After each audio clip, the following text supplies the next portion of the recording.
All right, guys, I got a really good one for you tonight. Okay, so this is a sample of EverNorth Spirits Zetouna's Liquid Gold. I'll tell you all about it after this.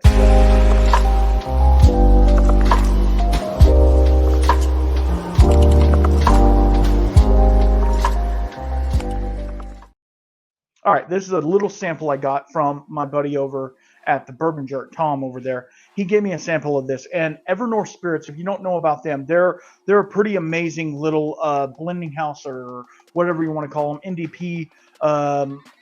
They're just doing some really cool stuff, and this is a store pick of a bourbon, an 8-year-old bourbon, and let me just read you the specs that I found on it. I could barely find any. All right, the only thing I could find on Zetouna's Facebook page, they are a liquor store, and the only thing I could find was this is a 8-year-old double-barreled bourbon. I couldn't tell you, and it looks double-barreled, doesn't? I mean, that looks pretty dark. I am only going to pour a very small sample because I would like to keep the rest of this and drink it when I'm not recording. How about that? So let's get into it. I am going to rate this. The last EverNorth Spirit I had was the Arctic Spirit, and it was one of their limited releases. And Tom actually was kind enough to get me that, and it was such an amazing rye whiskey. It was supposed to rival Midwinter's Night Dram. Yeah, it was supposed to rival that, and I think it did a really good job. I've had a sample of the Midwinter's Night, that one. I've had a sample of that. This one to me was much better. So let's see if this one lives up to the hype as well. I'm going into this. I have no idea if it's going to smell good, taste good, but we are going to score it. So I'm going to let you know about this. EverNorth, I'm trying to get those guys to come on my podcast. Yeah, if you didn't know, I have a podcast. I've talked to Still Austin. I just released an episode with Larrikin. We've talked to Compass Box. We've talked to Found North. All of those people have came on the podcast, and we've had a great time. So if you want, I'll have a link in the description down below, and you can go check that out if you're into podcasty stuff. I get it. I do release them on YouTube as well. YouTube now has podcasts. Yeah, so you can click the podcast link on your YouTube, and you can listen to it, or you can watch it on a video as well. Wow. Okay, so this, 8 years old. I don't know the proof of it. I'm thinking it's more like 110. I will ask Tom whenever I get off of here before I edit this. I will ask Tom, and I will have it up here, hopefully. The proof, especially. So it smells really nice. It's a typical bourbon nose, right? But just kind of amped up. It's dark, dark fruit, dark molasses, almost to the point of burnt leather, tobacco, opening. Okay, so this could incriminate me, but have you ever opened a pack of Swisher Sweets? Okay, just walk with me here. You open a pack of Swisher Sweets, and they're kind of wet on the inside. It's that wet cigar, but it's like sweet, but it's like flavored cigar, right? Like a cherry flavored cigar or something like that. It's like that smell of it when you open the bag. I know. It's a very strange smelling note, but it is. All right, let's get on to the taste.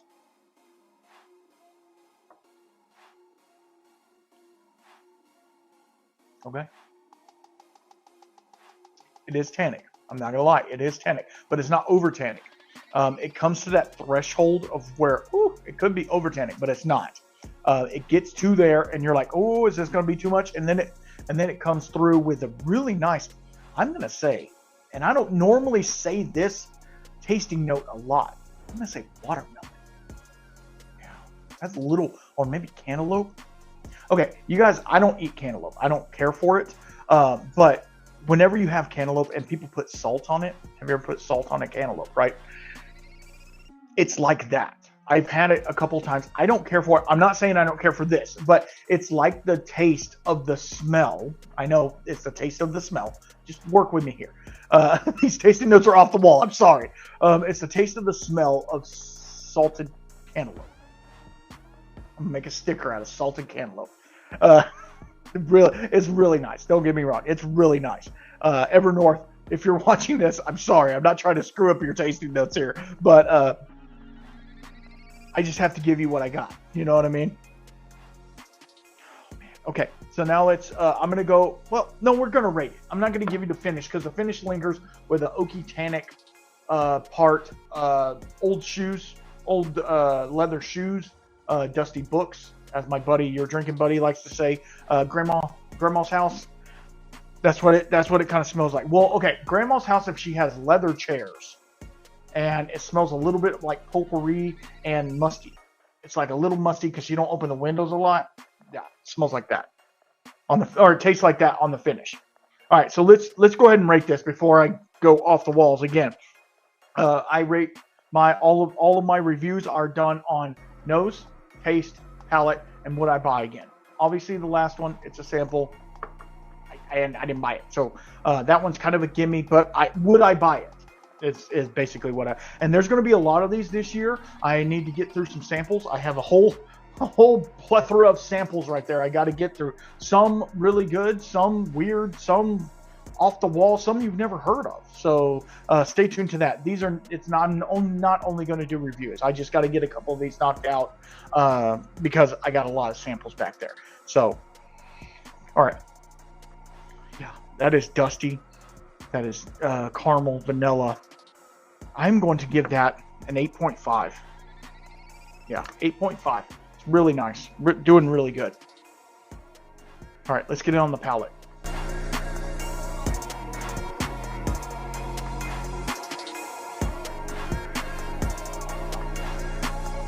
The age comes through. It's really nice. Like I said, it gets to that borderline of maybe over tannic, but it's not. It's like right there. Like my threshold for tannins is, I would say, on the lower side, because I don't like all the Elijah Craig barrel proofs that are 12. Well, now they're not, but you know what I mean, like these 12-year-old bourbons.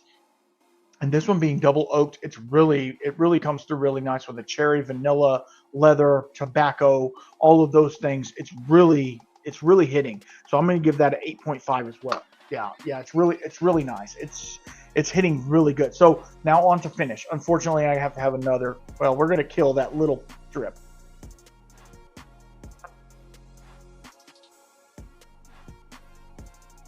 Yeah, it's dusty. It's old books. It's wicker. There's a little bit of wicker in there. Papasan chair. Walking into a Pier 1 Imports. Yeah, no, that is, wow. Okay, that's really nice. I am going to give it you know what? I'm going to give it a 9. I'm going to give it a 9. Yeah, it's really, the finish on that is really nice. It's really nice. I could linger, and it lingers for a long time. So I'm hoping that, I have all the details of it. You already know that. Yeah, that's really interesting. Okay, would I buy again? I don't know. Would I? Yeah, no, I would buy this. I don't know if I would buy it again, but because I didn't buy it, but I would definitely buy this. This is a great EverNorth. It's from the two samples, or the bottle and the sample that I've had. They're doing some really cool stuff. Like really, I don't know. I need to talk to them really, like right now. Would I buy again? I'm going to give that an 8.5. Yeah, I would buy it again. The issue is they are difficult to get a hold of in my state. Obviously, they're not, they're harder to get, and they do allocate and sell out. And this was a single barrel pick, so it's like, getting single barrel picks and stuff like that. It's a little bit difficult, especially when it's not in your area. You have to know somebody who knows somebody to get it. So, and the total will be up here. You already know. You got it. So thank you, Tom, so much. Bourbon Jerk, thank you so much for the sample. It was excellent. I can't thank you enough for everything that you do for this community. It's pretty awesome what you're doing. But if you guys like what I'm doing, please make sure you follow, like, subscribe, and everything. Make sure you follow my podcast. Make sure that, what else? Oh, if you guys want to support monetarily, yeah. If you guys want to help me out, I got 62 kids. I got a lot of kids to feed, and they need shoes. They need shoes. It's getting into the cooler season, and they need shoes.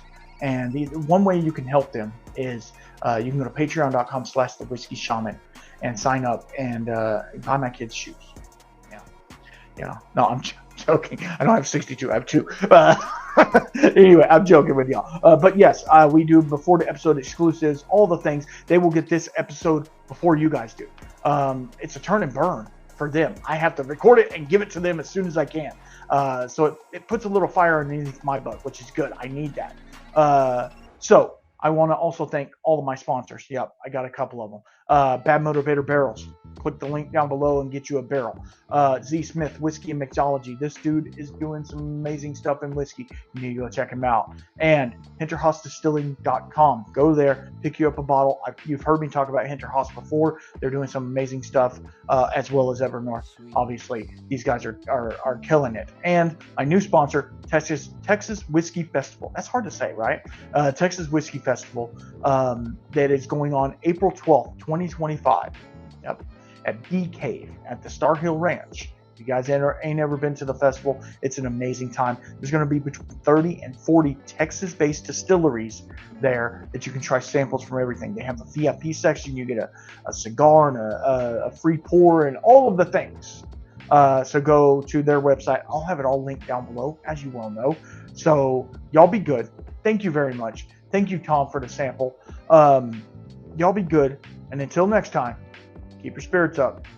Peace out.